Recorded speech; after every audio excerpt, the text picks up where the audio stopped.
నమస్తే, నేను ప్రశాంత్. బీఆర్ఎస్ పార్టీలో అసలు ఏం జరుగుతుంది? బీఆర్ఎస్ పార్టీ ఎమ్మెల్యేలు అందరు రాజీనామా చేయబోతున్నారా? అసలు ఏం జరుగుతుందనే విషయాలు అయితే తెలుసుకుందాం. దీని గురించి అయితే మాట్లాడేందుకు ప్రస్తుతం మనతో పాటు సీనియర్ జర్నలిస్ట్ సిఎస్ రావు గారు ఉన్నారు. నమస్తే అండి.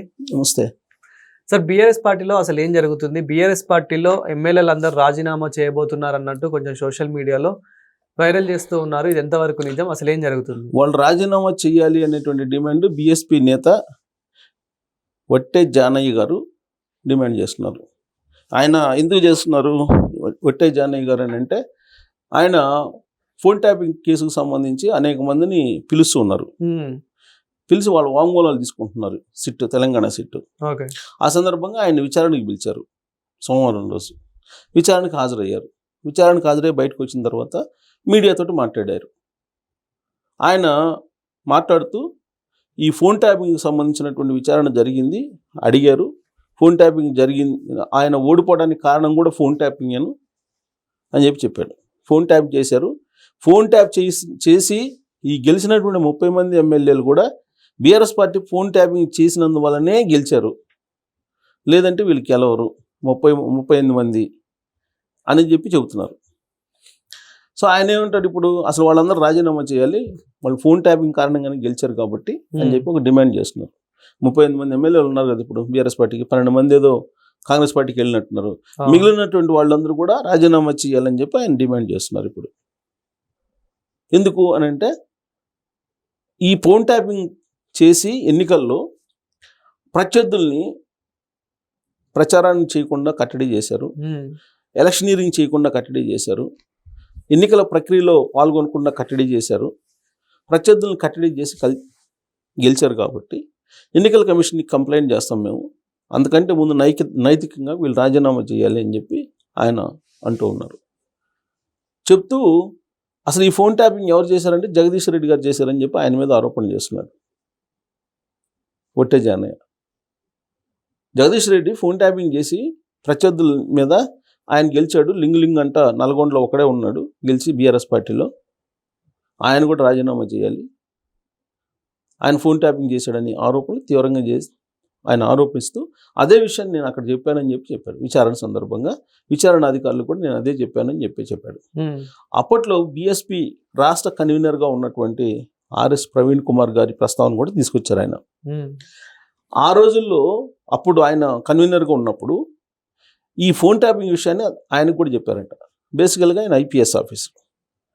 మరి ఐపీఎస్ ఆఫీసర్ అన్నప్పుడు ఫోన్ ట్యాపింగ్ చెప్పినప్పుడు దాని మీద చట్ట ప్రకారం దాన్ని ఏదో తెలుసుకోవడానికి మూవ్ కావాలి. కానీ చాలా లైట్గా తీసుకున్నాడు, అసలు వినలేదు. ఆ రోజున రాష్ట్ర బీఎస్పీ కన్వీనర్గా ఉండి కూడా ఈ ఫోన్ ట్యాపింగ్ గురించి చెప్పాను ఎలక్షన్ సమయంలో. ఫోన్ ట్యాపింగ్ చేసి వాళ్ళు గెలవడానికి ప్రయత్నం చేస్తున్నారు, ఎలక్షన్ చేయకుండా అడ్డుకుంటున్నారు, కాబట్టి ఈ ఫోన్ ట్యాపింగ్ సంగతి తేల్చండి అని చెప్పేసి నేను ఆయనకి చెప్పాను. కానీ ఆయన వినలేదు, వినకుండా లైట్గా తీసుకున్నారు అని చెప్పి ఆయన మీద కూడా ఆరోపణ చేశారు. ఆయన ఏంటి ఇప్పుడు ఎక్కడున్నారు? బీఆర్ఎస్ పార్టీలో ఉన్నారు. ఆయన ఎన్నికలు అయిపోయిన తర్వాత బీఎస్పీ పార్టీని వదిలిపెట్టేసి బీఆర్ఎస్ పార్టీలో జాయిన్ అయ్యాడు. బీఆర్ఎస్ పార్టీకి వ్యతిరేకంగా ప్రచారం చేసి స్వారోస్ని పెట్టి ఆయన బహుజన సమాజం కోసం నేను బీఎస్పీ పార్టీలో చేరాను, బహుజనులకు రాజ్యాధికారం కావాలని చెప్పి ఆయన ప్రచారం చేశారు. ఆయనతో పాటు స్వారోస్ అందరూ కలిశారు. ఎవరు ఈ స్వారోస్ అని అంటే, గురుకుల కార్యదర్శిగా సెక్రటరీగా పనిచేశారు ఆయన గురుకులానికి.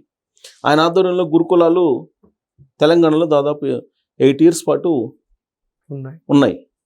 ఆ సమయంలో బాగా గురుకులాల్లో చదువుకున్నటువంటి వాళ్ళు ఈయన భావజాలానికి అట్రాక్ట్ అయ్యి వాళ్ళు గురుకులాలు చదువుకొని ఉద్యోగాల్లో స్థిరపడిన తర్వాత ఫండింగ్ కూడా ఇచ్చి ఈయనకు అనుకూలంగా ప్రచారం చేసి బహుజనులకు రాజ్యాధికారం కావాలని చెప్పేసి పెద్ద ఎత్తున ఏ విధంగా అయితే ఆర్ఎస్ఎస్ వాళ్ళు బీజేపీకి పనిచేస్తారో ఆ తరహాలో పనిచేశారు.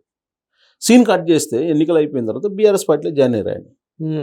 ఇదే కేసీఆర్ని, కేటీఆర్ గారిని లేదా హరీష్ రావుని వీళ్ళందరినీ కల్వకుంట్ల ఫ్యామిలీని, అది దొరల ప్రభుత్వం, గడీల ప్రభుత్వం, దొరల ప్రభుత్వం, ఇది ఉండకూడదు, బహుజనులకు రాజ్యాధికారం కావాలని చెప్పి నినదిస్తూ తెలంగాణ పల్లెల్లోకి వెళ్ళి నిరుపేదలను పలకరించి నేనున్నాను, మనదే రాజ్యాధికారం రాబోయే రోజుల్లో, మన కష్టాలని తీరుతాయని చెప్పి పోయి ప్రామిస్ చేసినటువంటి ఆర్ఎస్ ప్రవీణ్ కుమార్ గారు ఫోన్ ట్యాపింగ్ గురించి చెప్తే పట్టించుకోలేదు. అదే జానయ్య చెప్తున్నారు. అంటే అప్పటికే వీళ్ళకి టైఅప్ ఉంది అనేది ఆయన చేస్తున్నటువంటి ఆరోపణ. ఇప్పుడేమంటున్నారు ఫోన్ ట్యాపింగ్ గురించి? ఈ ఫోన్ ట్యాపింగ్ లేదు, ఈ కేసులన్నీ బోగస్ కేసులు, ఫోన్ ట్యాపింగ్ లేదు, ఏం లేదు. ఫోన్ ట్యాపింగ్కి బీఆర్ఎస్ పార్టీకి సంబంధం ఏంది, బీఆర్ఎస్ పార్టీ పెద్దలకి ఏం సంబంధం, కేసీఆర్కి ఏం సంబంధం, లేకపోతే హరీష్కి ఏం సంబంధం, లేదంటే కేటీఆర్కి ఏం సంబంధం, ఇలా మాట్లాడుతున్నారు ఆయన. మాట్లాడుతూ మళ్ళీ ఈ మధ్య బీఆర్ఎస్ పార్టీ అధిష్టానం ఏదైతే గైడ్ లైన్స్ ఇస్తుందో ఆ గైడ్ లైన్ ప్రకారం మాట్లాడుతున్నారు. ఏం మాట్లాడుతున్నారు, ఆంధ్రలో వస్తున్నారు, మళ్ళీ చంద్రబాబు నాయుడు గారు వస్తున్నారు, చంద్రబాబు నాయుడు గారు మనుషులు వస్తున్నారు, చంద్రబాబు నాయుడు శిష్యుడు ఇక్కడ సీఎంగా ఉన్నాడు కాబట్టి ఆంధ్రాలో పెత్తనం కొండ అవుతుందని మళ్ళీ కల్వకుంట్ల ఫ్యామిలీకి సంబంధించినటువంటి భావజాలాన్ని అందుకున్నాడు ఆర్ఎస్ ప్రవీణ్ కుమార్ గారు. మరి ఇప్పుడు ఆయన గురించి జానయ్య చెప్తున్నారు. అసలు ఆర్ఎస్ ప్రవీణ్ కుమార్ ఐపీఎస్ అయ్యిండి ఆయన ఫోన్ ట్యాపింగ్ గురించి లైట్గా తీసుకోవడం ఏంటి, అసలు దాంట్లో అసలు ఎందుకు ఫోన్ ట్యాప్ చేయాలి, ఇండియన్ టెలిగ్రాఫిక్ యాక్ట్ ఏం చెబుతుంది, అసలు ఏం జరిగింది అనే దాని మీద ఆయన అసలు మాట్లాడాలి కదా. ఆయన మాట్లాడకుండా వాళ్ళతోటి కొలీడ్ అయిపోయారని ఆయన ఆరోపిస్తున్నారు. అంటే అసలు ఏం జరిగింది సార్, ఫోన్ ట్యాపింగ్ జరిగిందా లేదా, ఎందుకు అని అంటే ఇన్ని రోజులు కొనసాగుతుంది విచారణ కాబట్టి అసలు ఫోన్ ట్యాపింగ్లో ఆధారాలు ఉన్నాయా లేవా, ఒకవేళ ఉంటే మరి ఇప్పుడు ఎవరెవరు ఇన్వాల్వ్ అయి ఉన్నారో బీఆర్ఎస్లో వాళ్ళందరూ ఎప్పుడు అరెస్ట్ కాబోతున్నారు, అసలు జరిగిందా లేదా? ఫోన్ ట్యాపింగ్ జరిగింది అని చెప్పి సిట్ చెప్తుంది.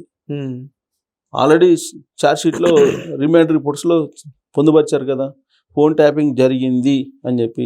దానికి సంబంధించినటువంటి ఇన్వెస్టిగేషన్ జరుగుతుంది, ఫర్దర్ ఇన్వెస్టిగేషన్కి వెళ్తున్నారు. ఇప్పటివరకు జరిగిన ఇన్వెస్టిగేషన్లో ఛార్జ్ షీట్ వేశారు, తర్వాత రిమాండ్ రిపోర్ట్స్లో అరెస్ట్ చేసినప్పుడు భుజంగరావుని వాళ్ళని ప్రణీత్ రావుని అరెస్ట్ చేసినప్పుడు ఆల్రెడీ రిమాండ్ రిపోర్ట్లో పొందుపరిచారు. ఈ రావులందరూ కలిసి ఏం చేశారు అనేది వాళ్ళు ఆల్రెడీ చెప్పారు, రిమాండ్ రిపోర్ట్లో వేశారు, తర్వాత ఛార్జ్ షీట్లో కూడా పొందుపరిచారు. కాకపోతే దానికి సంబంధించిన ఎవిడెన్స్ కోసం చీఫ్ సెక్రటరీని విచారిస్తున్నారు, డీజీపీని విచారించారు, వాంగ్మూలం తీసుకుంటున్నారు.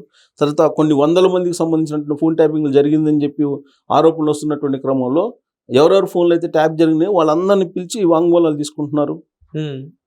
అయితే ఇది ఒక కమిటీకి పంపిస్తాం, కమిటీ అప్రూవల్ చేసిన తర్వాతనే ఈ ట్యాపింగ్ జరుగుతుందని చెప్పారు. అక్కడ మిస్లీడ్ అయింది. ఆ ట్యాపింగ్ పంపించినటువంటి ఫోన్ నెంబర్లు ఏంటి అనేది పరిశీలించకుండా ఆ కంపెనీ అప్రూవల్ చేసింది. అప్రూవల్ చేసిన కారణంగా దానికి ఎవరు బాధ్యులు, చేసినటువంటి వాళ్ళు బాధ్యుల, అప్రూవల్ చేసినటువంటి బాధ్యుల అనే దాని మీద ఇప్పుడు ఇన్వెస్టిగేషన్ జరుగుతుంది. ఇప్పుడు ప్రభాకర్ రావు గారు తప్పించుకుంది అక్కడే, నేను పంపించాను, కమిటీకి పంపించాను ఫోన్ నెంబర్స్ పలాని నెంబర్స్ అన్నీ కూడా మేము ట్యాప్ చేయాలని కమిటీ అప్రూవల్ చేసింది. కమిటీ అప్రూవల్ చేసింది కాబట్టి అది అఫీషియల్గా అప్రూవల్ చేసినట్టే కదా అని అంటున్నారు.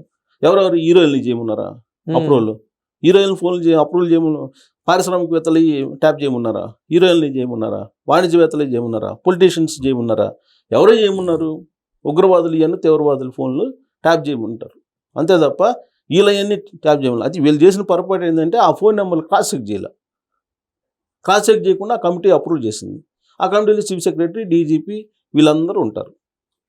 సో ఇప్పుడు దానికి ఎవరిని బాధ్యం చేయాలనే దాని మీద ఇన్వెస్టిగేషన్ జరుగుతుంది.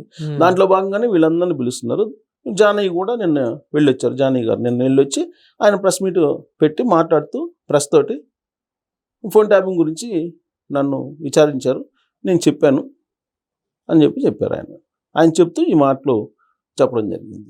సో కాబట్టి ఫోన్ ట్యాపింగ్ జరిగింది కాబట్టి దానికి ఫర్దర్ ఇన్వెస్టిగేషన్కి వెళ్తున్నారు. అసలు ఫోన్ ట్యాపింగ్ జరగడమే కాదు, ఇక్కడ పెద్ద నేరం జరిగింది ఏంటంటే తీవ్రవాదులు, ఉగ్రవాదులకు సంబంధించినటువంటి పూర్వపు సమాచారం ఏదైతే ఉందో అదంతా పోయింది, మూసీ నదిలో పోయింది.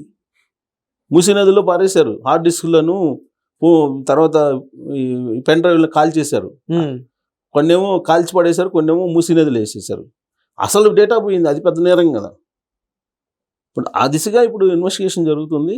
సరే, ఆ కేసు అయితే గట్టిగానే ఉంటుంది, ఉండకుండా ఉండదు, కాకపోతే ఢిల్లీ పెద్దల మీద ఆధారపడి ఉంటుంది. సో జానయ్య చేసినటువంటి ఆరోపణలు అయితే అది. Thank you sir. Thank you.